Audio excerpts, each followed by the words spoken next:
இளைஞர்கள் பட்டாலும் எல்லா கட்சி தலைவர்களுக்கும் உண்டு.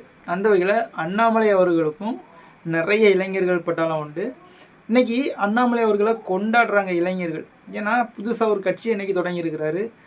அதாவது பாரதிய ஜனதா கட்சியில் மாநில தலைவராக இருந்து நாடு முழுவதும் நடையாக நடந்து பாரதிய ஜனதா கட்சியில் தனக்குன்னு ஒரு செல்வாக்கை உருவாக்கி அப்புறம் பாரதிய ஜனதா கட்சியில் ஓரங்கட்டப்பட்டாரோ இல்லைன்னா வேறு என்ன காரணத்தினாலேயோ சரி கொஞ்சம் தவிர்த்திருந்தார், டெசிஷன்ஸை விட்டுருந்தார்.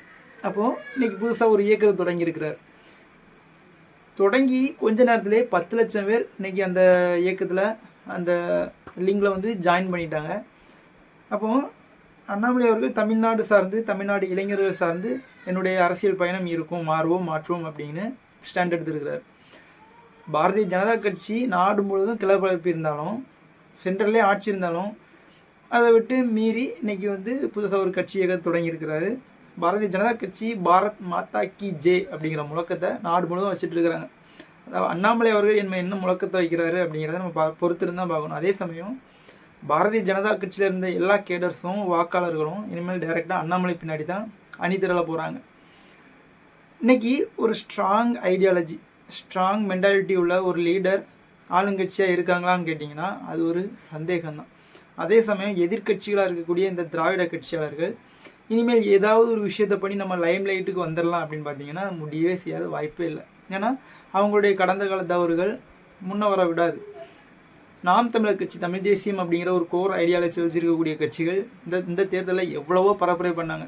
ஆனால் 4 விழுக்காட்டிலே இருந்துட்டாங்க. அவங்களுக்கு பெருசாக வரவேற்பு இல்லை, ஊடக பலம் இல்லை, பொருளாதார வலிமை இல்லை. அதே சமயம் இன்றைக்கி ஆளுங்கட்சிக்கு எதிரான 65 விழுக்காடு வாக்குகளை நம்மளால் அறுவடை பண்ண முடியும் அப்படிங்கிற தைரியத்தில் இன்றைக்கி புதுசாக கட்சியை தொடங்கியிருக்கிறாரு அண்ணன் அண்ணாமலை அவர்கள்.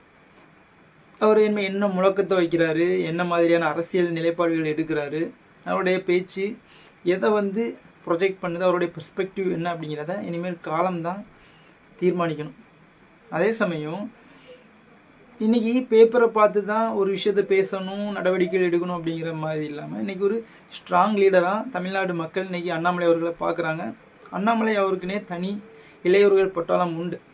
அண்ணாமலை அவர்களுடைய அரசியல் தமிழர்களுடைய நலன் சார்ந்து, மொழி சார்ந்து, தமிழர்களுடைய உரிமை சார்ந்து இருந்துச்சு அப்படின்னா வரவேற்பு இருக்கும். மற்றபடி அது இந்துத்துவ கொள்கையை அதன் செயல்பாடுகளை தான் வலியுறுத்துதா அப்படிங்கிறத நம்ம பார்க்கணும். அண்ணனுக்கு மேலே நிறைய இளைஞர்கள் நம்பிக்கை வச்சுருக்காங்க. அந்த நம்பிக்கை அண்ணன் காப்பாற்றுவாரா அப்படிங்கிறத நம்ம பொறுத்திருந்தான் பார்க்கணும். அண்ணன் அண்ணாமலை அவர்களுக்கு கங்க்ராச்சுலேஷன்ஸ்.